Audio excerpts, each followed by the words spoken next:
Bonjour à toutes et à tous. J'espère que vous allez bien, malgré cette chaleur un peu étouffante. J'ai le plaisir de vous accueillir aujourd'hui pour ce webinaire qui portera donc sur l'intelligence artificielle, j'ai envie de dire menace ou opportunité. On va revenir sur les questions d'IA et ses effets, notamment sur l'emploi, les conditions de travail, avec deux intervenants qui vont se présenter juste après, Axel Arquier et Juan Sébastien Carbonel. Mais avant cela, je voulais simplement recadrer un petit peu le webinaire en vous disant que il est assuré donc par l'Institut Veblen. Et l'Institut Veblen, si vous ne le connaissez pas, il promeut donc les idées économiques et les politiques publiques qui font avancer la transition écologique. Et donc, l'Institut Veblen publie chaque trimestre un numéro. Donc, voici celui qui sortira le 28 mai. Donc, l'économie politique, IA Mania, peut-on reprendre le contrôle? Donc, ce webinaire s'inscrit pleinement dans ce nouveau numéro de l'économie politique, où on aborde notamment la nécessité de sortir d'un discours techno-optimiste sur l'intelligence artificielle pour interroger vraiment cette technologie qui est avant tout une technologie politique avec des enjeux essentiels autour de l'écologie, autour de l'économie, de la répartition des richesses et autour également de la question du travail. Donc la revue sera disponible à partir du 28 mai sur le site Alternative économique avec qui on publie en commun cette revue. Et puis, vous pourrez y avoir accès également directement sur le site Kern ou en librairie. Un petit mot pour vous dire que cette revue, ce numéro spécifiquement, a été publié en lien avec une association qui s'appelle Data for Good, qui est une association de citoyens, experts de la tech, qui mettent à disposition leurs compétences au service de la justice sociale et environnementale et de la protection de nos démocraties, avec notamment Louvel Green, qui est la secrétaire générale, Théo Alves d'Acosta, qui ont directement contribué à un article dans ce numéro. Et Louvel Green et Théo Alves d'Acosta viennent de sortir un ouvrage qui s'appelle Intelligence artificielle, le grand enfumage. Voilà, j'en ai fini pour la présentation un peu institutionnelle et je laisse tout de suite peut-être la parole à Axel Arquier puis Juan Sébastien Carbonel pour se présenter brièvement et ensuite on pourra rentrer directement dans ce webinaire. Axel, Euh, si vous voulez peut-être vous présenter. d'accord. Merci beaucoup Christophe et à l'Institut Veblen pour l'invitation. Donc très rapidement, moi je suis économiste. Je suis dans un institut de recherche qui s'appelle le CEPI, actuellement en congé sabbatique. Et je fais plutôt de l'économie du travail, donc l'impact des licenciements pré-IA sur les économies locales, les individus. Et co-créé il y a un an un observatoire qui est consacré à essayer d'anticiper l'impact de l'IA sur les emplois. Voilà. Merci beaucoup. Et donc Juan Sébastien, si vous pouvez peut-être vous présenter en quelques mots. Oui, bonjour. Juan-Sébastien Carbonel, merci pour l'invitation tout d'abord. Je suis chercheur en sociologie du travail et des relations professionnelles et postdoctorant à l'Université de Liège.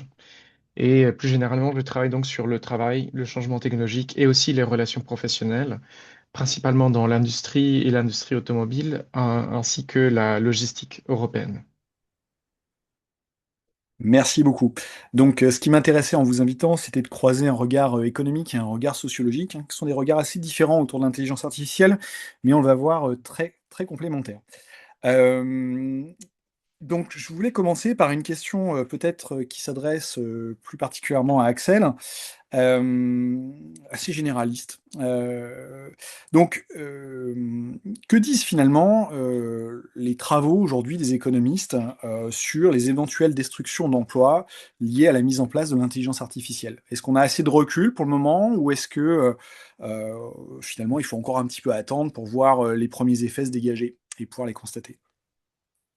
Alors, il y a déjà des études qui existent. Ce qu'on peut dire pour le moment, c'est que les études au niveau macroéconomique, donc au niveau agrégé, ne trouvent pas d'effet. C'est-à-dire qu'on n'a pas d'effet net sur l'emploi total. Donc ça, c'est une première chose. Ensuite, sur ce qui est mesuré à un niveau plus fin, On a déjà des études qui montrent sur certaines professions, dans certains secteurs, des effets négatifs. Il y a notamment deux études, une de Harvard, une de Stanford, qui montrent que, donc celle de Stanford montre que dans les professions qui sont le plus exposées à l'IA, chez les emplois des jeunes, euh, vous avez un effet négatif qui est de l'ordre de 16% de ralentissement de la croissance des emplois. Et vous avez ce même résultat, donc un moindre embauche des jeunes. Donc là, c'est l'étude de Harvard qui le montre dans les entreprises qui adoptent effectivement l'IA. Donc là, ce qu'ils utilisent, c'est ils regardent sur LinkedIn les offres d'emploi de ces entreprises qui ont une offre d'emploi type architecte IA ou quelque chose comme ça, donc qui montre que elles engagent effectivement des transformations liées à l'IA. Et là, on a aussi un effet négatif sur l'emploi des jeunes. Mhm. Vous avez une troisième étude qui montre des effets sur les salaires. Donc ça, c'est aussi intéressant. Et là, c'est pas que sur les jeunes.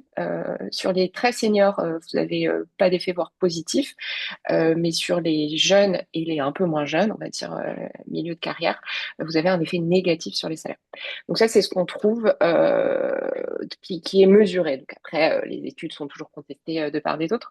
Mais ce qu'on peut dire de façon plus générale, je pense, c'est que, à mon sens, c'est un petit peu tôt pour. Donc là, on voit déjà des effets sur les jeunes, mais pour qu'on ait vraiment l'effet final, disons, parce que c'est une technologie qui est encore balbutiante.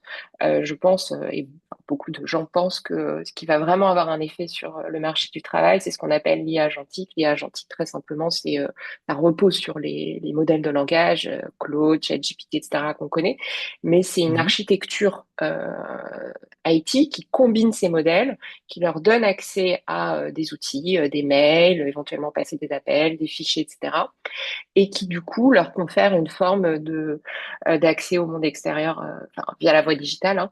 Et ce faisant, ça permet d'avoir une forme d'autonomie. Il y a encore plein de problèmes, hein, je pense qu'on va y revenir, mais tout ça pour Mhm. dire que cette IA agentique n'est pas vraiment développée dans l'économie et que c'est ça qui risque de remplacer certains métiers. Maintenant, sur les discours dominants, on est un peu entre deux feux, c'est-à-dire que vous avez d'un côté des gens qui pensent qu'il va y avoir un effet apocalyptique.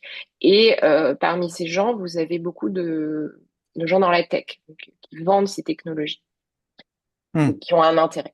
Mais de l'autre côté, les gens qui minimisent totalement l'effet qu'il va y avoir sur les emplois appartiennent, à mon sens, à un discours économique dominant qui a toujours été de minimiser les effets de la technologie sur le travail, sachant que Mhm. historiquement, la technologie n'a pas baissé le nombre d'emplois au niveau macro, mais Mhm. historiquement aussi, la technologie a détruit l'emploi de personnes qui n'ont pas pu en retrouver.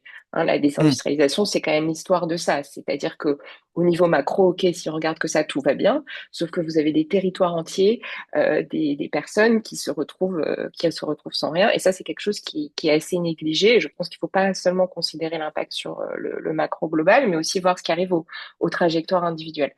Et là, ce qui est Mhm. intéressant, pour faire un petit lien avec l'actualité, après, je vais laisser Juan Sébastien répondre aussi, mais récemment, on a eu enfin, je suis pas catholique, donc je sais pas bien comment ça s'appelle, mais on a eu cette espèce de discours du pape d'appel, enfin, voilà, Mhm. qui dit attention, l'IA, il faut ralentir, etc. Oui, merci. Encyclique, voilà, j'apprends un mot. Mhm. Donc qui était un appel à ralentir, donc potentiellement gouvernement. Et ce que je trouve assez intéressant, c'est que vous avez des personnages de la tech, par exemple Sam Altman qui disait oh là là, ça va détruire tous les emplois, etc. Et en 2 jours, Mhm. il retourne sa veste et il change complètement de discours. Donc on peut se dire qu'avant il était biaisé et maintenant on peut se dire que avant il essayait de vendre sa technologie à des investisseurs et que maintenant il se dit oh là là, Mhm. si le pape commence à faire des appels au gouvernement pour que les gouvernements mettent des bâtons dans les roues de l'IA, il faut peut-être que je Mhm. modère mon discours. Donc on ne sait pas ce qu'il pense réellement, mais je trouve ça Mhm. intéressant de voir l'interaction un peu géopolitique et l'évolution. Enfin ça, je pense que Juan Sébastien aura plus de choses à dire. Mais voilà, pour faire le petit lien avec l'actualité, je m'arrête là, sauf si vous avez des questions plus précises. Oh, j'ai plein de questions. J'ai plein de questions. Mais on va effectivement poursuivre la réflexion. Qu'est-ce que vous en pensez, vous, Juan Sébastien Carbonel, toujours sur les effets de l'IA autour des destructions de l'emploi, en tous les cas autour de ces questionnements par rapport à ce que vous observez sur vos terrains d'enquête. C'est assez intéressant parce que la sociologie permet de rentrer vraiment dans le fonctionnement des organisations du travail et peut-être de percevoir des choses à un niveau peut-être plus fin, qu'on perçoit moins quand on raisonne, comme souvent les économistes, à une échelle très très large, à l'échelle globale d'un pays. Oui, après je dirais que la sociologie fait aussi des analyses macro. Oui. Et justement, moi, un exemple que je mobilise toujours pour comprendre comment se restructurent les chaînes de valeur mondiales, c'est celui de l'industrie automobile européenne, Mhm. qui est une industrie régionalisée. C'est-à-dire qu'on fabrique des véhicules là où on les vend. C'est-à-dire qu'on fabrique les véhicules dans les marchés où on va les vendre, mais Mhm. avec une structuration de l'industrie en termes de centres et de périphérie.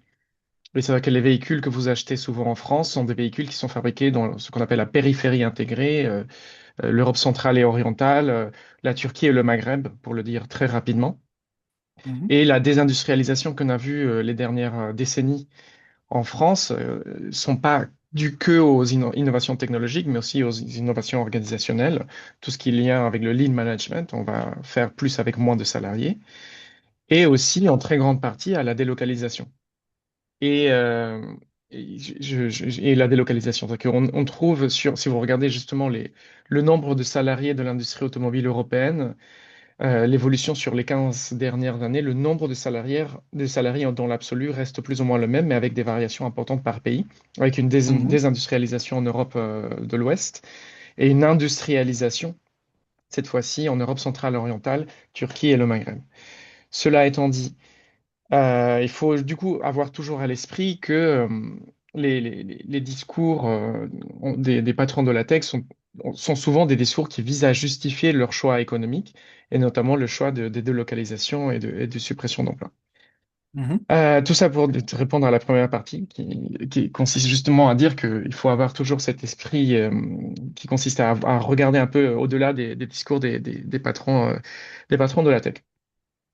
Après, je reprends un tout petit peu sur ce qu'a dit Axel Arquier sur les études qui sont nombreuses et qui se multiplient et qui arrivent sans cesse, qui essayent de prévoir les suppressions d'emplois sur quelques années. Moi, là encore, je prends toujours des pincettes vis-à-vis de ces travaux-là.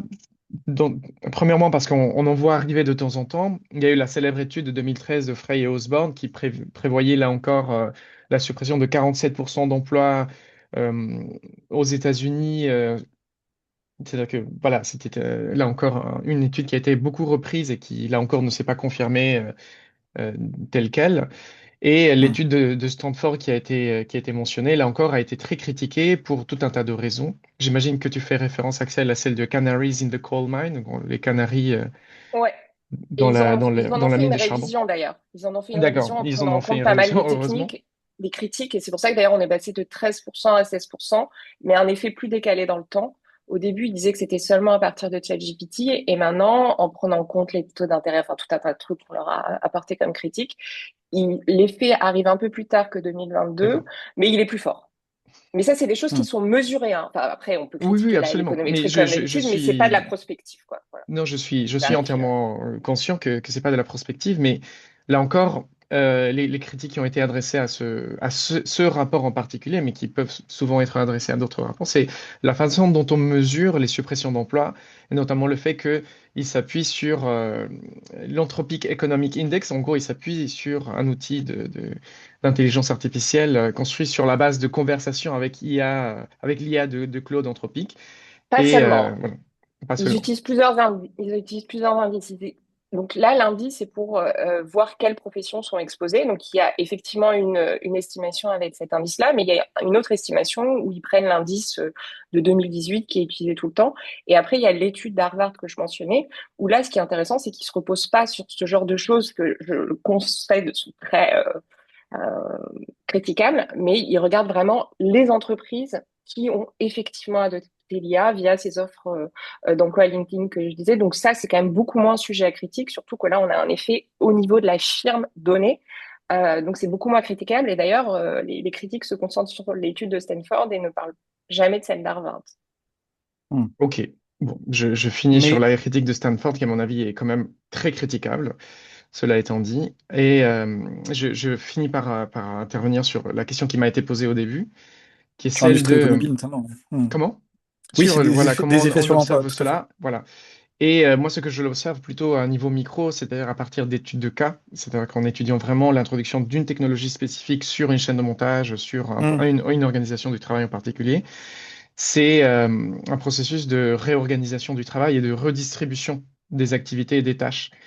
Parce que vous avez des tâches qui sont très difficilement automatisables, notamment toutes les tâches d'assemblage et de montage, qui nécessitent justement une dextérité qui est assez difficile d'imiter. Et les tentatives en plus qui ont été faites par le passé d'automatiser ces tâches hmm, d'assemblage se sont heurtées justement déjà à des problèmes techniques, c'est-à-dire que le fait que les machines étaient trop peu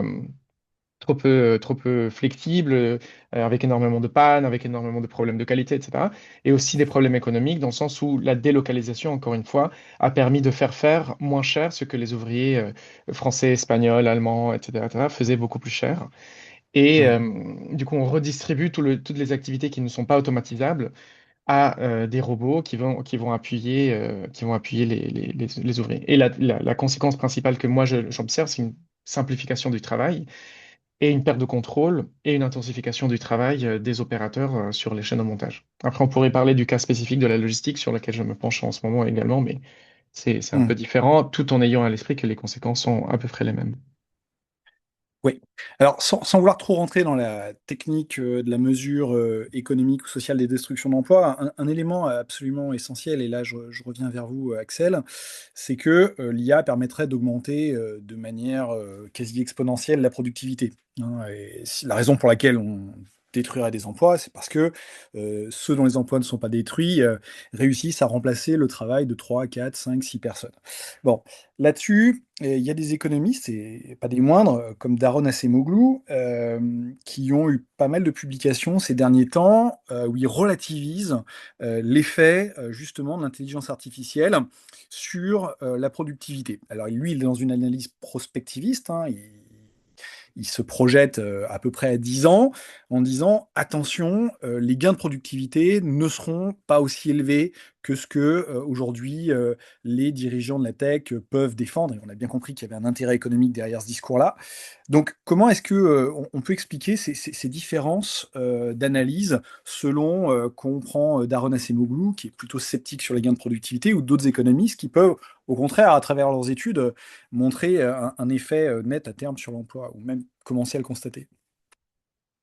Alors effectivement, Daron Acemoglu est très très conservateur sur l'impact sur la productivité. C'est un peu difficile de vous répondre. Sur la raison des disparités entre ces études, je pense qu'il y a quelque chose qui est encore de l'ordre des intérêts économiques parfois. Enfin, Acemoglu n'est pas lié à des intérêts Non, économiques, non. mais vous avez certains Ouais. économistes, ben, notamment un des auteurs de l'étude des Canaries là, de Stanford, qui a aussi un cabinet de conseil sur l'introduction de l'IA. Et lui a tendance à amplifier beaucoup les gains à venir.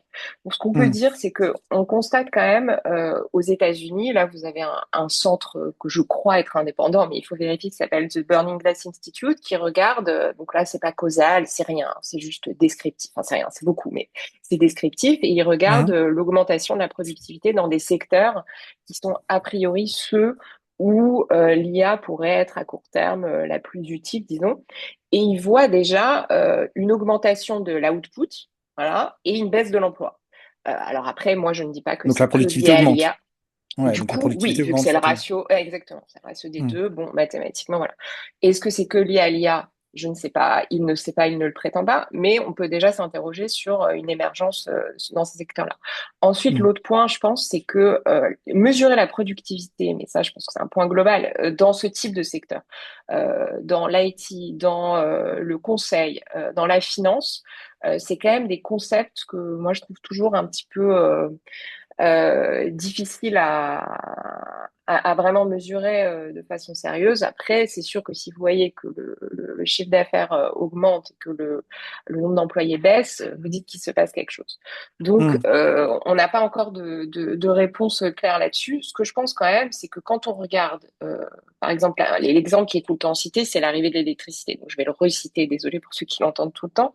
Mhm. Mais c'est quand même une innovation, je pense que tout le monde est d'accord là-dessus, et il a fallu 40 ans pour que on mesure des gains de productivité. Bon, à l'époque, c'était dans l'industrie, dans les usines, et pourquoi ça a Mhm. mis autant de temps à se matérialiser, c'est qu'il a fallu réorganiser les entreprises, qui étaient à l'époque surtout des usines. Il a fallu inventer la chaîne de montage pour pouvoir vraiment bénéficier de cette innovation. Donc, de la même façon, l'IA, je pense, enfin actuellement, en fait, que individuellement on utilise ChatGPT, Claude, etc., moi je crois, mais là on est dans l'ordre de la croyance, que l'effet va être limité sur la productivité. Ensuite, Mhm. si on passe dans une phase d'IA agentique que j'évoquais tout à l'heure, là on peut quand même imaginer qu'il y ait des gains de productivité plus forts. Donc, Mhm. c'est de l'ordre de la croyance et de la prospective un peu éthérée, mais je pense que c'est quelque chose qui est en train de se développer. Après, il va y avoir plein de limites, notamment en termes de coûts. On voit bien que Mhm. les coûts énergétiques sont énormes et même les coûts économiques, le business model de OpenAI et compagnie, il est quand même pas très clair. Donc, si on se retrouve dans ce système d'agents qui se font des appels les uns les autres, Mhm. vous avez une dépense Mhm. de ce qu'on appelle des tokens qui va exploser. Et là, à un moment donné, est-ce que ça va pas être moins cher finalement pour les entreprises de recourir à des êtres humains, ok, en Mhm. payant les charges sociales et tout ça, plutôt que à ces systèmes sur certaines tâches. Donc Mhm. ça, c'est la première chose. Il y a le problème du coût, il y a le problème des erreurs, hein. Ce sont des systèmes qui, par nature, font des erreurs. Donc on essaie de minimiser ce problème, mais il y a une forme de probabilité qui apporte quelque chose d'inhérent là-dessus. Donc les Mhm. coûts et les erreurs font qu'il y a une forme de risque opérationnel. On peut imaginer qu'il va y avoir des gains de productivité, mais il va aussi y avoir sûrement beaucoup de problèmes opérationnels. Et Mhm. donc ça va prendre beaucoup de temps. Et à mon avis, c'est surtout l'IA agentique qui va potentiellement apporter des gains de productivité dans certains secteurs et que là, on n'y est pas du tout. Mhm. Merci beaucoup. Juan Sébastien, je me tourne à nouveau vers vous pour prolonger un peu la réflexion d'Axel. Elle parle de coûts finalement à la mise en place, à la mise en œuvre de ces IA agentiques. Vous constatez aussi dans vos travaux, je crois, des résistances justement à la mise en place d'une IA, quelle que soit sa forme. Est-ce que vous pouvez peut-être revenir là-dessus, encore une fois, en faisant davantage parler peut-être les enquêtes de terrain qui permettent de voir très concrètement, très opérationnellement comment l'IA se met en place ou au contraire fait l'objet de résistance. Oui. Alors, il y a encore peu d'enquêtes à proprement parler sur l'utilisation et sur l'usage de l'intelligence artificielle au travail. Et les résistances sont pas encore justement très organisées, collectives et tout ce que vous voulez. Moi, ce que j'essaie de dire, c'est qu'il existe de fait j'essaie de le caractériser sous le nom d'un ludisme diffus, c'est-à-dire un rejet souvent inorganisé, souvent individuel, souvent avec une dimension morale de l'utilisation de l'intelligence artificielle, qui se rapproche beaucoup de ce que l'on voit beaucoup dans l'écologie, c'est-à-dire l'écologie de petits gestes, qui consiste à dire personnellement, moi, je n'utilise pas ceci, moi, je n'utilise pas cela. Mais de l'autre côté, vous avez déjà quelques débuts d'organisation dans certaines professions, notamment dans les professions les plus affectées par l'introduction de l'intelligence artificielle. On regarde dans ces professions-là, non pas des mobilisations ou à proprement parler des résistances, mais du moins des prises de position et la volonté de faire savoir que ces professions sont menacées, non pas de disparition forcément, mais de déclassement, de perte de pouvoir d'achat, une baisse des salaires, des tarifs, etc. C'est le cas notamment des traductrices et des traducteurs, où justement ce qu'elles dénoncent le plus, c'est une baisse des tarifs, une dépendance en fait des commanditaires qui imposent l'utilisation de l'intelligence artificielle pour pouvoir avoir des commandes, des choses comme ça. Après, je reviendrai un tout petit peu en arrière sur la discussion, c'est-à-dire que pour moi, les débats sur les gains de productivité sont très intéressants. Je suis d'accord avec ce que dit Axel dans le sens où, voilà, mesurer les gains de productivité dans certains secteurs, ça pose problème. Et de l'autre côté, on a du mal déjà à voir quels sont les gains de productivité là où on les introduit.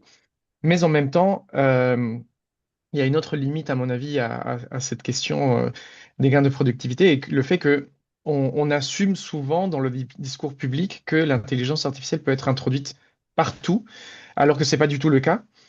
Et il y a des limites économiques importantes à l'introduction de l'intelligence artificielle qui vont au-delà du coup même de l'intelligence artificielle générative, agentique ou que ce que vous voulez.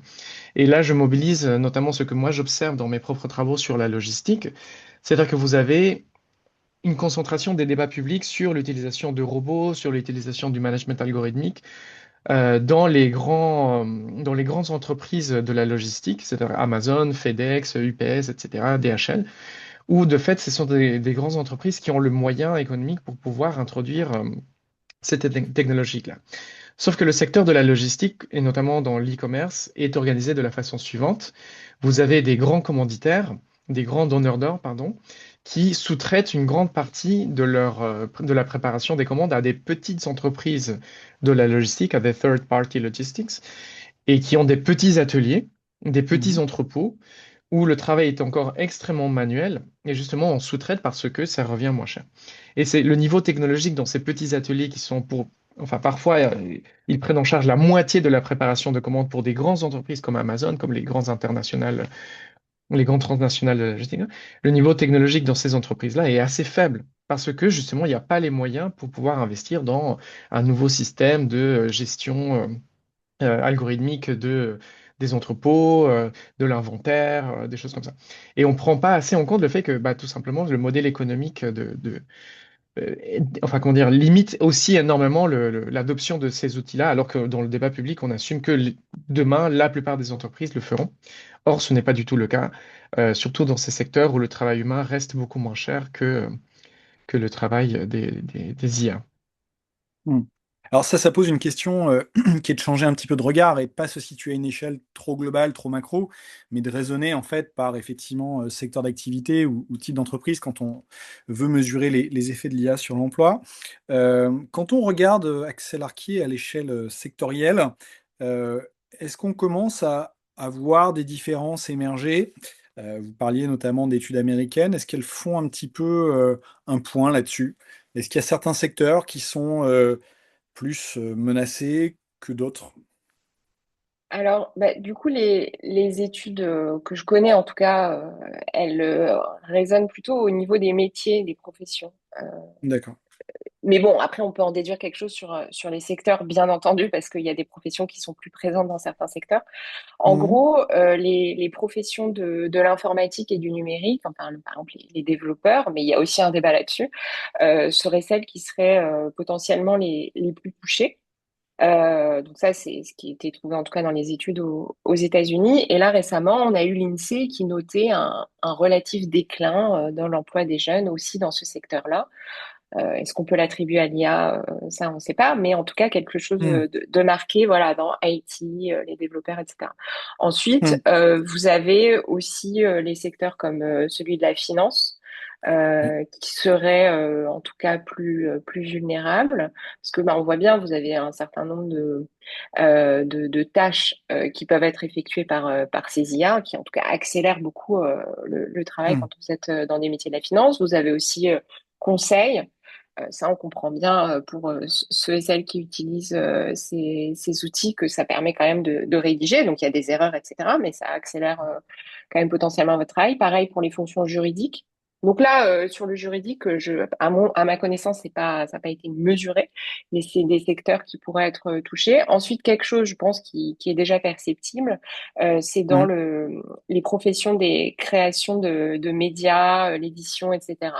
Parce que là, donc là, c'est pas que l'IA générative type ChatGPT, c'est ce qu'on appelle les modèles de diffusion, donc c'est création de vidéos, de sons, etc. Donc après, le débat sur la Mhm. qualité, je suis d'accord, c'est pas la même qualité, mais en tout cas, on voit une baisse. Alors le problème de la mesure, c'est que sont souvent, enfin, il y a beaucoup de gens qui sont en indépendant, en freelance, et donc c'est pas forcément super bien mesuré.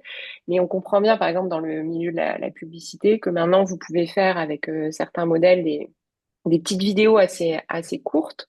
Mhm. Donc, on n'est pas au point de menacer l'industrie cinématographique, mais par contre, vous pouvez, et on les voit souvent, hein, moi, sur Instagram, je vois beaucoup de pubs qui ont clairement été réalisées en IA. Alors, est-ce que c'est une substitution? C'est tout le débat. Est-ce que c'est-à-dire que une entreprise recourt à l'IA et du coup n'emploie pas des maquilleurs, des acteurs, etc. Ou est-ce que c'est Mhm. des entreprises qui n'auraient pas fait de pub et qui du coup se permettent d'en faire et c'est une forme d'augmentation de la demande. Donc ça, c'est Mhm. difficile à démêler. En tout cas, on ressent déjà qu'il y a une baisse des commandes pour ce type de profession. Mhm. Alors, ça me permet de rebondir, vous parlez de substitution, complémentarité. C'est une question qui est abondamment traitée en économie, évidemment. Savoir si la technologie remplace le travail humain ou si au contraire le travail humain est augmenté, comme on dirait aujourd'hui, par l'intelligence artificielle et les emplois sont conservés, mais avec un chiffre d'affaires qui augmente parce qu'il y a plus de gains de productivité. Euh, dans vos réflexions, vous revenez sur cette distinction entre la substitution et la complémentarité, et vous réfléchissez en termes d'inégalité au sens large, donc inégalité à la fois entre les travailleurs et les inégalités entre le travail, c'est-à-dire la partie de la valeur ajoutée qui revient au salaire, et le capital, donc la valeur ajoutée qui revient finalement sous forme de dividendes, pour dire les choses très rapidement, aux actionnaires, aux propriétaires des grandes entreprises. Est-ce que vous pouvez repréciser un petit peu ce point et cette réflexion? Oui, alors déjà, classiquement, effectivement, juste pour recadrer les notions, on a toujours cette idée, enfin, qui est assez intuitive, hein, que quand il y a une nouvelle technologie, vous avez une partie de substitution, donc la machine remplace l'ouvrier, la machine remplace le consultant, par exemple. Et vous avez aussi un effet que vous évoquiez de complémentarité. Donc, j'ai un métier qui me permet d'aller plus vite, mais on a encore besoin de moi. Du coup, ça fait baisser le coût dans mon domaine, et donc la demande augmente. Et ainsi, les emplois de ce type-là sont préservés. Dans un cas, c'est Hmm, destruction d'emplois. Dans l'autre, grâce à une augmentation de la demande, les emplois qui restent complémentaires augmentent. Donc effectivement, c'est quelque chose qu'on a toujours constaté en économie, c'est que l'effet de complémentarité au niveau macro l'emportait de telle sorte que l'emploi humain ne baissait pas, voire a augmenté avec l'arrivée des femmes sur le marché du travail. Là, je parle de marchandisation, hein. Je ne dis pas qu'il n'y avait hmm, pas de travail avant, mais d'emploi salarié, j'entends. Donc c'est effectivement quelque chose qu'on a toujours constaté.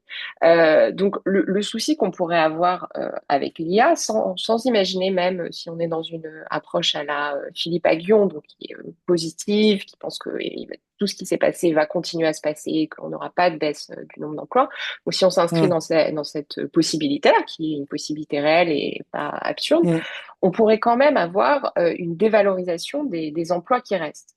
C'est-à-dire que si vous vous transformez en, donc ça c'est quelque chose que Juan Sébastien évoquera mieux que moi, mais vous vous transformez en vérificateur de contenu créé par l'IA. Par exemple, je suis juriste et maintenant je vais me contenter, entre guillemets, de vérifier que les outputs générés par IA, les conclusions générées par IA, les contrats générés par IA, il y a pas de travail. Donc ça, c'est une forme de dévalorisation de mon travail, déjà d'un point de vue de bien-être, mais en plus, il y a probablement un problème plus fort de répartition entre le travail et le capital, que si je deviens moins importante finalement dans le processus de production et qu'on peut plus facilement me substituer parce que finalement on peut trouver une juriste comme moi plus facilement qu'avant parce qu'il s'agit de vérifier des contenus. Peut-être que même une économiste pourrait le faire. Enfin, vous voyez, ça pourrait dévaloriser le travail. Et là, on a un problème de répartition de la valeur ajoutée entre le capital et le travail, sachant que historiquement, on est quand même à un point assez bas, surtout aux États-Unis. Donc, ça pourrait avoir un impact sur le rapport de force et on pourrait se retrouver dans une situation où, oui, Philippe Aghion a raison et le discours dominant, il y a suffisamment d'emplois, mais ce seraient des emplois dévalorisés, moins bien rémunérés, où on est moins heureux et au niveau macro, une déformation encore plus importante de la valeur ajoutée au profit du capital, avec en plus quelque chose qu'on n'a pas évoqué, mais qui est que ces technologies sont extrêmement concentrées. Alors, un, elles sont pas ou très peu présentes sur notre territoire, on a Mistral, hmm, voilà. Et deux, là-bas, on voit des émergences de schémas d'organisation industrielle qui ressemblent quand même à un embryon d'intégration verticale, ce qui est quand même extrêmement préoccupant. Et là, on a quand même le souci de si le travail a une moindre part dans la valeur ajoutée, on va vouloir redistribuer. Mais si l'État se retrouve, l'État européen, la personne sur qui prélever, et même l'État américain se retrouve face à des structures qui sont très puissantes, ça interroge quand même sur la façon dont on va pouvoir effectivement redistribuer pour compenser les gens qui vont quand même perdre leur emploi sans nécessairement en retrouver, et puis le travail qui sera dévalorisé dans le processus, quoi. Hmm. Oui, oui. Oui, oui, donc une déformation davantage tournée vers la rémunération du capital plutôt que du travail, et en plus donc des inégalités euh, de revenus, de rémunération du travail entre ceux qui ont un emploi qui peut s'appuyer sur l'IA pour augmenter la productivité et ceux dont l'emploi est substitué. Juan Sébastien Carbonel, je reviens vers vous. On a beaucoup insisté sur la dimension quantitative, juste un présent, de l'IA, c'est-à-dire comment est-ce que l'IA peut finalement augmenter ou pas la productivité, générer des créations d'emplois ou des suppressions d'emplois. Si on s'intéresse à une dimension plus qualitative, c'est-à-dire si on garde vraiment la qualité du travail au quotidien, beaucoup de sociologues observent une intensification de leurs tâches avec la mise en place de l'IA. Est-ce que vous pouvez peut-être revenir sur ce point-là? Oui, absolument. La, comment dire, la thèse que je défends est donc celle de l'intensification du travail par l'IA autour de ce taylorisme augmenté ou taylorisme numérique, qui est un concept qui est apparu dans la littérature depuis un certain moment et bien avant l'arrivée de l'IA générative dans le marché de façon plus générale, qui est un concept qui essaie de comprendre comment les nouvelles technologies contribuent à intensifier le travail, à déqualifier les professions, donc en renforçant toutes les dynamiques que l'on retrouve dans l'organisation dite scientifique du travail, scientifique avec des guillemets, donc dans le taylorisme. Et l'objectif de cette thèse-là et de ce concept est de inscrire l'intelligence artificielle dans la longue histoire de l'organisation du travail, euh, sachant que l'intelligence artificielle elle-même fait partie déjà de cette histoire-là, puisque non seulement il faut prendre en compte l'IA générative aujourd'hui, mais également l'intelligence artificielle comprise de façon beaucoup plus large, et aussi des ancêtres de l'intelligence artificielle sous la forme des systèmes experts, etc. Donc, qu'est-ce que je veux dire par là? C'est-à-dire que le taylorisme est donc cette pensée de l'organisation et cet ensemble de pratiques organisationnelles qui consistent à, pour le dire extrêmement rapidement et de façon très schématique, parcelliser le travail, c'est-à-dire décomposer un poste de travail en un ensemble de tâches différentes.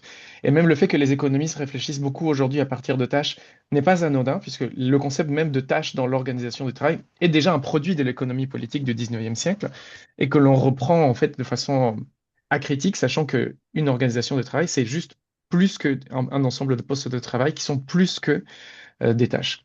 Donc, décomposition du travail en un ensemble de tâches. Deuxièmement, la séparation de la conception et de l'exécution, c'est-à-dire que le fait qu'on va avoir des organisateurs du travail et de l'autre côté des personnes qui vont exécuter des décisions que ils et elles n'ont pas prises. Et enfin, le monopole de la direction sur l'organisation du travail et donc le fait que de s'arroger les prérogatives autour de la façon de travailler et le rythme du travail. Ça, c'est le Taylorisme tel qu'il a été pensé de façon originelle par Taylor lui-même. Mhm. Et ensuite, tout un tas de travaux sont venus à analyser comment le taylorisme pouvait être augmenté ou renforcé par justement l'arrivée des nouvelles technologies. Je renvoie aux travaux de Benjamin Correa qui pensait en termes de taylorisme assisté par ordinateur au sujet de la robotique, ou encore les travaux de Michel Golak qui parlait de l'informatique, justement comment l'informatique était non seulement une croyance des employeurs, mais aussi avec des pratiques concrètes de justement augmentation du temps, pardon, intensification du travail. Et l'intelligence artificielle fait partie de cette histoire-là, déjà dès les années 80, lorsque les systèmes experts ont été pensés vraiment comme un moyen pour pouvoir contourner la qualification de tout un tas de professions qualifiées, justement des experts. Et il y avait même la façon dont les systèmes experts étaient pensés, était déjà cette façon de exproprier le travail de ces experts-là. Et le processus même de formation des systèmes experts était appelée la capture de connaissances, qui était déjà un terme évocateur, où on faisait un entretien avec un expert pour pouvoir systématiser et standardiser ces connaissances pour ensuite pouvoir les intégrer à un système, un logiciel qui allait pouvoir ensuite répondre à des questions qu'on lui poserait. Et on retrouve cette même logique plus tard donc dans l'IA générative, mais avec une autre façon. Pas forcément avec ce système très standardisé et très formalisé des systèmes experts, mais tel qu'on le connaît aujourd'hui à travers l'utilisation massive de données numériques. même si, par exemple, dans tout un tas d'entreprises, l'entraînement des IA génératives passe aussi par l'utilisation de données spécifiques à Mm, l'entreprise. mm, Par exemple, dans le cas des journalistes, souvent lorsqu'il y a des contrats entre OpenAI et Le Monde ou d'autres grands médias, l'idée est que les articles déjà écrits par les journalistes vont alimenter ensuite cette intelligence artificielle pour pouvoir produire des articles, des choses comme ça, sous le mm. style des journalistes du monde. Voilà. Et donc, pour moi, vraiment, il faut avoir à l'esprit cette idée que l'intelligence artificielle a évidemment des spécificités, mais elle s'inscrit dans cette très longue histoire de l'organisation du Mm. travail. Du terrorisme. Et là, je discutais avec un sociologue, Irénée Regnault, il n'y a pas longtemps, qui reprenait cette image, disait, en fait, quand vous travaillez avec l'IA, donc lui, c'est ce qu'il observe en étudiant notamment les cabinets de conseil, il disait, c'est comme quand vous jouez au tennis contre un mur. En fait, vous envoyez la balle et elle revient tout le temps. Et en fait, on s'arrête de moins en moins. Il n'y a plus ces temps de pause qu'on pouvait avoir, j'ai envie de dire, avant l'IA, pour être très schématique. Aujourd'hui, l'IA renvoie en permanence le travailleur à une nouvelle tâche. Et donc, il n'y a plus ces temps de repos. Et je crois que c'est quelque chose que vous avez observé. Oui, oui, tout à fait. Alors, c'est un des arguments avancés souvent par les défenseurs de l'intelligence artificielle, souvent par les patrons de la tech ou par les gouvernants, qui consiste à dire que l'IA sera qualifiante et donc que l'IA rendra le travail plus intéressant, plus abstrait, plus complexe et forcément moins pénible, en C'est-à-dire qu'on supprimant confie, notamment, pardon, pardon, on confie les tâches les plus pénibles finalement à justement en l'IA supprimant les tâches et on se les plus concentre. répétitives, les plus monotones et les moins intéressantes à une intelligence artificielle.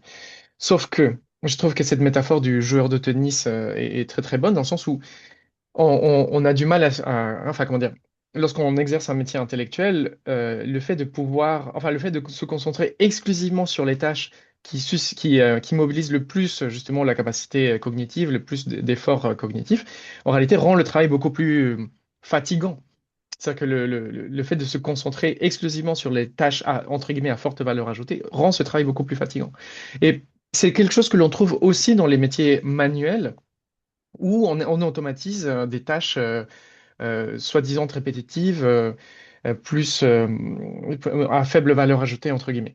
Par exemple, Hmm, dans les travaux sur la conduite autonome, ces travaux montrent que, par exemple, dans le cas des chauffeurs routiers, là où il y a l'automatisation de la conduite sur des longues distances, dans des autoroutes où justement, comme il y a peu de variables, hmm, et justement, il s'agit de conduire sur une ligne droite pendant très longtemps, notamment dans des pays où, comme les États-Unis, avec des grands espaces ouverts, hmm, la concentration est sollicitée beaucoup plus davantage.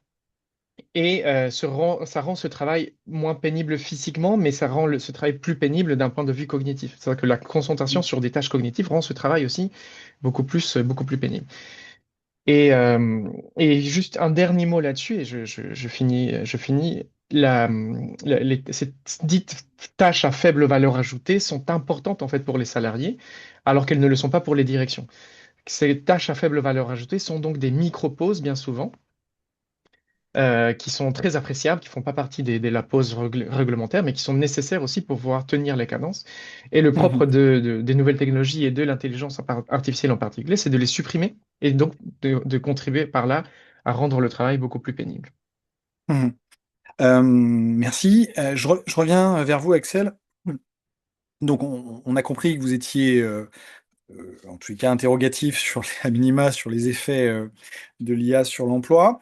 Euh, un point intéressant, me semble-t-il, c'est quand même tous les travaux de la Banque mondiale qui ont été repris notamment par le Deep Lab, qui est un laboratoire de recherche à Paris Télécom, qui vise à montrer que finalement l'IA crée des emplois, mais ces emplois, on ne les voit pas en fait. Ils ne sont pas présents sur nos territoires, ils sont plutôt présents dans les pays en développement. Et là-dessus, un chiffre assez intéressant de la Banque mondiale, c'est donc une évaluation de ce nombre d'emplois que la Banque mondiale appelle des online gig workers. Donc, c'est des personnes qui travaillent sur des tâches très répétitives et assez basiques, repérer une photo, décrire une vidéo. Et la Banque mondiale estime qu'on est passé d'à peu près 48 millions de gig workers dans les pays en développement, majoritairement en 2015. Et l'estimation, alors vous allez me dire, elle est très large, mais enfin, elle est forte. On est entre 154 et 435 millions de online gig workers en 2023. Donc ma question, elle est la suivante. Finalement, l'IA crée des emplois. Ne crée-t-elle pas des emplois? Euh, sur la création d'emplois, alors juste un petit, enfin, c'est pas des études dont vous avez parlé, mais c'est des études sur lesquelles le discours politique s'appuie beaucoup. Mm. Vous avez des études, entre autres de Philippe Aghion, qui montrent des effets positifs de création d'emplois. Donc, c'est au niveau microéconomique, donc au niveau de la firme, des entreprises qui adoptent l'IA. Donc, le premier point là-dessus, c'est que ce sont des études qui sont pré-IA générative. Donc, ça parle d'IA, mais pas d'IA générative. Le second point, il est méthodologique, c'est-à-dire que si vous montrez qu'une entreprise qui adopte l'IA crée de l'emploi dans ses effectifs à elle, ce que ça montre Mm. en réalité, c'est un effet de... Après, je vais venir à votre question. C'est Oui. un effet de part de marché, c'est-à-dire que si moi j'adopte l'IA, ben, ça veut dire que je suis parmi sûrement les plus efficaces, les plus riches, hein, comme le disait Rohan Sébastien, parce que ça demande quand même un certain nombre d'investissements, c'est pas gratuit. Donc, j'embauche plus. Mais pourquoi est-ce que j'embauche plus? Parce qu'en fait, je prends des parts de marché à mes concurrentes. Donc, Mm. voilà, juste pour ce point-là, il faut être vigilant sur les entreprises, sur les études qui montrent que les entreprises qui adoptent l'IA créent de, de, de l'emploi. Enfin, c'est réel, Mhm. mais il faut se poser la question de est-ce que c'est pas seulement un effet de part de marché? Donc maintenant, pour revenir à votre question, effectivement, il y a une question assez globale qui est quel type d'emplois vont être créés par l'IA.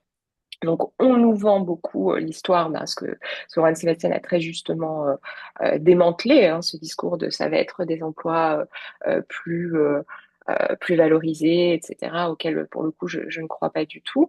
Et donc, effectivement, par contre, vous avez des emplois qui se créent, qui sont des emplois d'annotateurs de données, parce que toutes ces IA qu'on utilise, en tout cas les modèles de langage, ont besoin d'une phase d'entraînement. Et dans la phase d'entraînement, ce qu'on fait, c'est qu'on les confronte à des données. Donc, vous parliez des images, donc ça, c'est pour les modèles de diffusion. Il faut bien un moment, pour le moment, qu'un humain mette cette image est un chat, cette image est un chien, etc. Mhm. Et vous avez aussi pour les modèles de langage tout ce qui est le post-training, donc ce qui est de vérifier, d'essayer de faire en sorte que les modèles ne soient pas trop racistes, pas trop sexistes, pas trop problématiques de façon générale. Et donc là, vous avez toute une partie de la technique, hein, je crois que c'est à Mhm. peu près 50-50, de modèles qui sont des humains qui vérifient les réponses dans un premier temps avant de les commercialiser. Et donc, Mhm. ces métiers-là sont assez peu rémunérés, sont précaires. Donc là, on a un problème de pouvoir d'association dans ce type de métier parce que, en réalité, vous pouvez créer ces métiers un peu partout sur la Terre, des gens qui ne se connaissent pas. Comment est-ce qu'on crée un pouvoir de résistance dans cette situation-là? On voit bien que le pouvoir du travail humain a pu émerger quand même dans des moments où les gens ont été mis ensemble, dans les mêmes conditions pouvoir résister face au capital. Là, on se retrouve dans une atomisation absolue, c'est-à-dire qu'ils sont, bon, ils sont surtout dans les pays en développement parce que c'est moins cher, mais c'est Mhm. pas forcément des gens qui sont en lien avec les uns avec les autres. Il n'y a pas de statut d'employeur stable.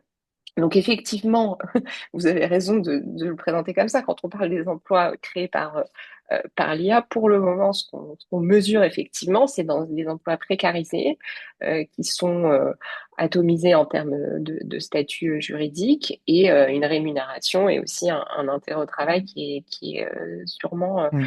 assez faible. Ouais. En fait, pour avoir discuté avec Antonio Casilli là récemment, donc qui est un des chercheurs qui a beaucoup travaillé justement sur ces travailleurs du clic, pour dire les choses rapidement, qu'on retrouve dans les pays pauvres, pour simplifier. Donc lui constate hein, la même augmentation du nombre de ces travailleurs qui sont complètement invisibilisés quand on utilise nous ChatGPT ou Claude ou n'importe quel IA. Et en fait, eux sont en train de se demander si on n'a pas une chaîne de valeur qui, pour être là aussi un peu binaire, se divise entre des pays riches où se concentrent ce qu'on appelle les tech workers, donc les personnes qui vont plutôt avoir des compétences, avoir un haut niveau de qualification et pouvoir justement être complémentaires à l'IA, et de plus en plus d'emplois de gig workers, donc de travailleurs du clic, dans les pays en développement, et qui sont complètement invisibilités avec tous les enjeux politiques, vous le disiez, d'atomisation, mais aussi écologiques, parce que l'effet évidemment écologique à l'échelle locale, souvent là où les ressources sont assez rares, et quand même peut être dramatique. Donc Voilà, c'est pour ça que quand on parle de l'emploi, il faut raisonner à l'échelle mondiale et on a trop souvent tendance, j'ai l'impression quand même, à se centrer sur la question avant tout des pays de l'OCDE. Hmm. Non, vous avez raison, mais juste un truc pour ajouter à ce que vous disiez, c'est que quand on pense à l'environnement, il y a quand même un phénomène qui est en train de devenir assez important, qui est celui des data centers. On voit que Oui, aux États-Unis, bon là, on n'est pas que sur des problématiques d'emploi, mais que l'eau à côté devient non potable, qu'il y a bien sûr. un vacarme assourdissant, etc. Donc vous avez raison, il faut considérer l'échelle mondiale pour tous ces sujets Michel sociétaux, environnementaux. ensemble. Alors, il nous reste une dizaine de minutes, 13h20. Je vous propose peut-être de prendre les questions des participants. Euh, je les prends dans l'ordre. La première question, je ne sais pas si vous les voyez, Axel et Juan Sébastien. Non, pas du tout. D'accord, donc je vous les donne à l'oral. Donc, elle nous vient de Jacques-Olivier Garda. Euh, je vous la lis telle quelle, hein. Donc, deux questions de fond sur l'intelligence artificielle. A-t-on une idée un peu précise sur le volume de données dont on a encore, entre guillemets, besoin pour développer les modèles et la disponibilité de ces données? Je vous livre la deuxième question et puis s'exprimera qui le souhaite. Question similaire pour les besoins électriques. Est-ce que quand on revient aux éléments tangibles qui font fonctionner l'intelligence artificielle, on a les ressources à la hauteur des discours les plus optimistes donc techno-optimiste, hein, sur le développement annoncé de l'intelligence artificielle. Donc, première question sur les données, deuxième question sur les ressources pour pouvoir alimenter justement l'innovation. Est-ce que quelqu'un souhaite s'exprimer là-dessus, même si c'est peut-être un petit peu éloigné de vos champs de compétences Je directement? peux en dire un mot si vous voulez. Oui, allez-y, allez-y, je vous en prie. Alors, je vois qu'il y a une question sur le mapping précis et complet sur la chaîne de valeur complète de l'IA. Alors, je peux répondre en partie là-dessus et finir sur la question des ressources.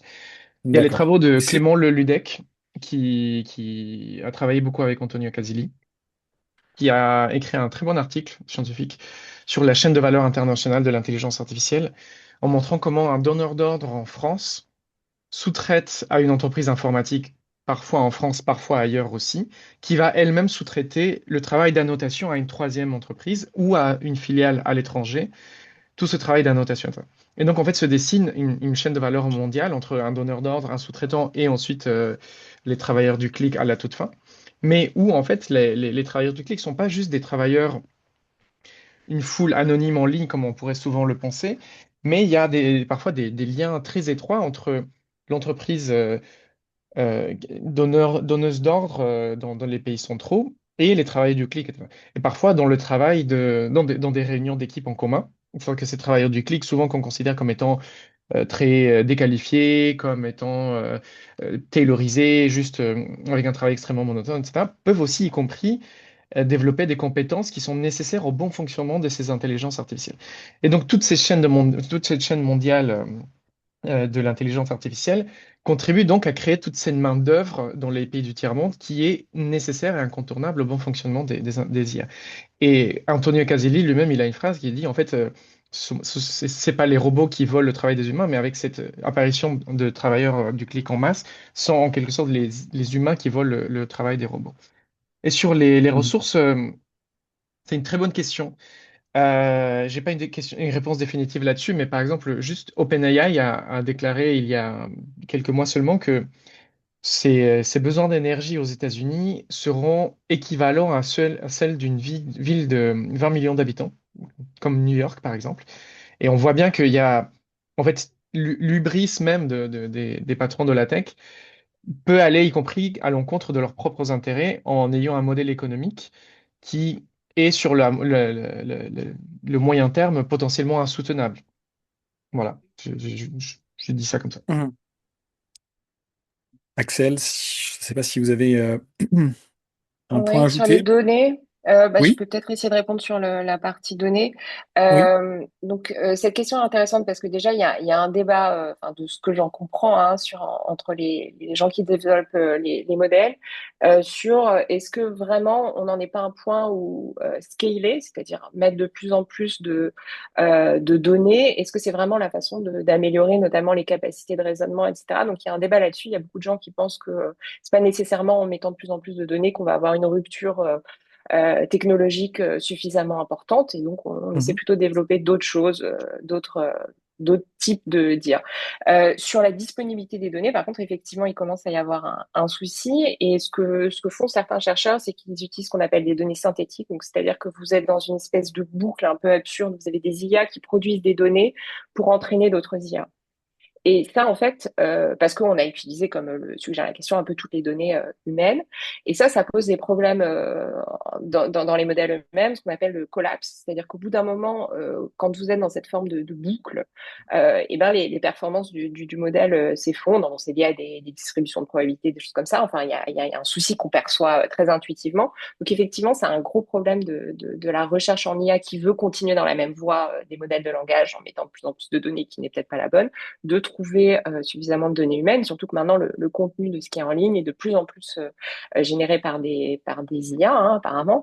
Donc, on a de moins en moins de sources. Il y a cette voie des données synthétiques, mais elle pose des problèmes d'effondrement du modèle. Hmm. Très bien, merci beaucoup pour ces deux réponses très complémentaires. Je reprends la liste des questions. Alors, voilà, Jacques-Olivier Garda vous remercie et on le remercie également pour cette question, pour ces questions. Est-ce qu'il y a d'autres questions à venir? Là, il nous reste un peu moins de 5 minutes parmi les différents participants. N'hésitez pas. Je vous laisse quelques secondes pour éventuellement proposer une question. Euh, Alors, avant de terminer, peut-être une dernière petite question à dimension très large et politique, puisqu'on a compris que c'est une technologie avec des implications économiques, sociales, enfin bref, c'est une vraie question politique, l'IA, et donc faut la questionner en tant que telle. Comment est-ce que vous percevez la situation dans les années à venir et qu'est-ce qu'il faudrait faire pour justement reprendre la question de notre dernier numéro, reprendre le contrôle de cette intelligence artificielle? Je ne sais pas qui veut s'exprimer en premier, Axel ou Juan-Sébastien. Alors, j'ai pas de réponse toute faite. Je pense qu'il y a quand même un souci avant de reprendre le contrôle, il faudrait qu'on ait des choses sur notre propre territoire. Que les Américains peuvent se poser cette question. Nous, on a quand même le souci de pas disposer des technologies. Donc, une façon de reprendre le contrôle violente serait de fermer les frontières numériques à ces technologies et de dire on les utilise Mhm. plus. Mais à part ça, on est quand même dans une forme de dépendance pour laquelle j'ai pas de réponse. Je pense qu'on va avoir un problème potentiellement de fiscalité si on a des destructions d'emplois bien rémunérés, même si c'est qu'une phase de transition à court Mhm. terme. Et ça, je pense qu'il faut peut-être réfléchir, se préparer potentiellement à cette, qui n'est qu'une possibilité, mais à cette possibilité de ce point de vue-là. Donc ça, je pense que c'est peut-être quelque chose auquel penser, voir comment taxer peut-être les utilisateurs, enfin les entreprises utilisatrices, j'entends, qui automatiseraient largement, euh, Mhm. même si c'est qu'une période. Ouais, parce que si la fiscalité repose de moins en moins sur le travail, la seule possibilité, c'est de la faire reposer sur le capital, en fait. Et notamment sur les entreprises qui sont à l'origine de ces destructions d'emplois. C'est ça, notre réflexion. Juan Sébastien, Oui, est-ce que vous avez... oui, oui, oui. Bah, sur la situation dans les années à venir, moi je pense que euh, il faut vraiment se départir de ces discours sur les risques existentiels de l'intelligence artificielle, premièrement, qui sont souvent portés par des patrons de la tech eux-mêmes. Et pour moi, j'insisterai beaucoup sur le fait que le vrai risque vient de la collusion entre les entreprises de la tech d'un côté et des projets politiques réactionnaires de l'autre, comme, Mhm. comme l'ICE aux États-Unis avec Palantir ou même avec Frontex en Europe, Mhm. qui va tester des outils d'IA dans le contrôle des frontières. C'est vrai que pour moi, en fait, il y a un vrai risque de cette dérive militaire de l'intelligence artificielle aujourd'hui, parce qu'on n'en a pas parlé. Un des problèmes du modèle économique des entreprises d'intelligence artificielle aujourd'hui, c'est de trouver justement des investisseurs suffisamment riches pour pouvoir justement investir dans tous ces data centers et infrastructures. Et un des investisseurs principaux, c'est souvent les armées ou le Pentagone dans le cas des États-Unis. Et c'est ce qui explique d'ailleurs tout ce virage militaire de l'intelligence artificielle qui, pour moi, représente un des principaux risques aujourd'hui. Je vous remercie. une dernière question, puis après je répondrai à celle de Jacques-Olivier Garda, qui nous vient de Stéphanie d'Armoriga. Elle nous dit: Je vous remercie pour cet intéressant webinaire. Merci à vous pour cette remarque. Que pensez-vous du postulat d'Olivier Babot, qui a publié, je crois, un ouvrage assez récemment sur la question, qui indique que faire des études ne sera ou n'est plus utile dans notre monde du travail transformé par l'intelligence artificielle? Axel, Donc, s'il te plaît. est-ce qu'il faut arrêter de faire des études? Voilà, je sais pas. Tu l'as côtoyé Euh, toi-même, donc Alors, non, je pense pas qu'il faille arrêter de faire des études. Après, la question de la valorisation des diplômes sur le marché du travail pourrait effectivement se poser. Après, la réponse d'arrêter de faire des études, elle est extrêmement dangereuse. Et là, ça rejoint ce que disait Juan Sébastien sur l'aspect politique des choses. C'est-à-dire que si on se retrouve dans un monde où on dit aux masses, c'est plus la peine de faire des études, vous allez utiliser l'IA, on se retrouve aux prises avec une potentialité de manipulation énorme, enfin qui existe à mon avis déjà profondément, hein, on le voit bien. Mais si en plus vous dites aux gens c'est plus la peine de faire des études, on va plus vous payer les études, parce qu'au bout d'un moment derrière c'est ce qui risque de se passer, c'est-à-dire que si on dit en fait on n'a plus besoin de diplôme, donc bon bah on va peut-être plus financer, encore moins financer plutôt encore moins financer l'école, ça pose quand même des problèmes politiques. Et par ailleurs, là, sans regarder l'aspect politique macro, même d'un point de vue individuel, je pense que c'est une mauvaise stratégie de ne pas faire d'études.